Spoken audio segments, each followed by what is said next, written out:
Welcome to holisticinvestment.in YouTube channel. We help individual investors like you to take a right financial and investment decision. We use averages a lot in investing. We rely on averages when we discuss a historical track record, when we make projections for the future. It is often necessary to use averages. However, without a deep understanding of biases, it will be misleading and dangerous to investors. We have investment expert Usha Nair with us today to explain problem with averages.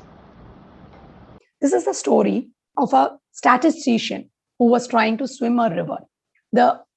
When he was trying to swim the river, the board at the entrance of the river, or when he was stepping into the river, said the average depth is 5 feet. The statistician, being an expert, tried to cross the river. He was 5 feet 3 inches. And at some stage, he drowns into the river. Why did he drown into the river?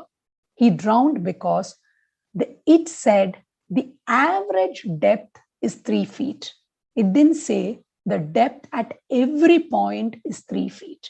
For a river to have an average depth of 3 feet, there would have been some parts of the river where the depth was 6 feet, 5.5 feet, 7 feet. It could still mean the average depth of the river was 3 feet.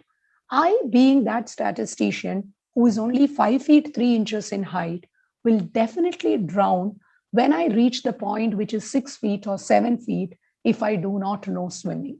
So, looking at averages does not give you the correct picture when it comes to capital market investing. Why do I say this? But I just showed you average return. I showed you the S&P 500 average return. I showed you the BSE Sensex. I showed you DSP fund average return. Am I contradicting what I'm saying? No, I'm not. And I'll tell you an example. I'll prove it with the data. So just like that statistician who tried to cross the river and drowned, when Ramalingam sir says that your average return expectation should be 12%, which is correct, there is nothing wrong. When Usha says the average return DSP funds have generated is 18%, am I lying? No, I am not lying. But what is the reality that you as an investor do not run away from the madness need to understand? Both these statements you see on the slide are correct. Average return is 12%. How could I average 12%? 100,000 became 12% is 120. It became 1120. Next year, 12%, it became 1254. That is 254. It went on.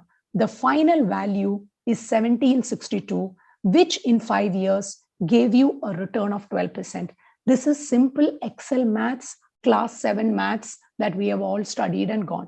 This is the way a bank FD works. This is the way an HDFC Limited's FD, if you buy, it works.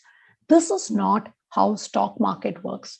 I, again, in 5 years, take you to the destination of average return of 12%. If my 1,000 rupees in State Bank of India FD at a rate of 12% gave me 1762, in the capital market, it doesn't give you 12%. I'm just using that as an example. The same 12% will come to 1760. There is no doubt in the final outcome.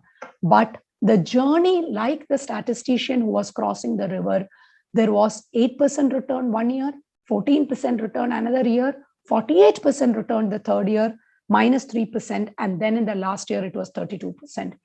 Unless this minus 14% and minus 3%, which is that depth of 7 feet and 8 feet, only if you know swimming and go through that, then for you, the average depth is 3 feet. If that is not possible, if this minus 14% gives you sleepless nights, if this minus 3% and you expect it should be permanently 48 or permanently 12, it does not work. So that is the bias of averages. We misunderstand when we say average mutual fund return in India is upwards of 15% over the last 30 years from 200 odd mutual fund schemes. Beautiful data, perfect data. But please always remember the story of the statistician and the depth of the river. You will get 12%. You will cross the river. There is absolutely no doubt. I can underwrite that statement. But you need to remember the journey is not this, but the journey is this. And the problem here is any other form of investment choice that you have, be it bank FD, be it any other such fixed returns, that is 6%, 5%, 7%. Taxability is not an advantage. So that steady state return comes 100, becomes 106, 106 will become 112.5, and so on and so forth. Here it will go 8, 12, minus 30, plus 100, and finally it will become 12 or 15%. So there is a pain for you to get that gain. That is the investing in highs and lows.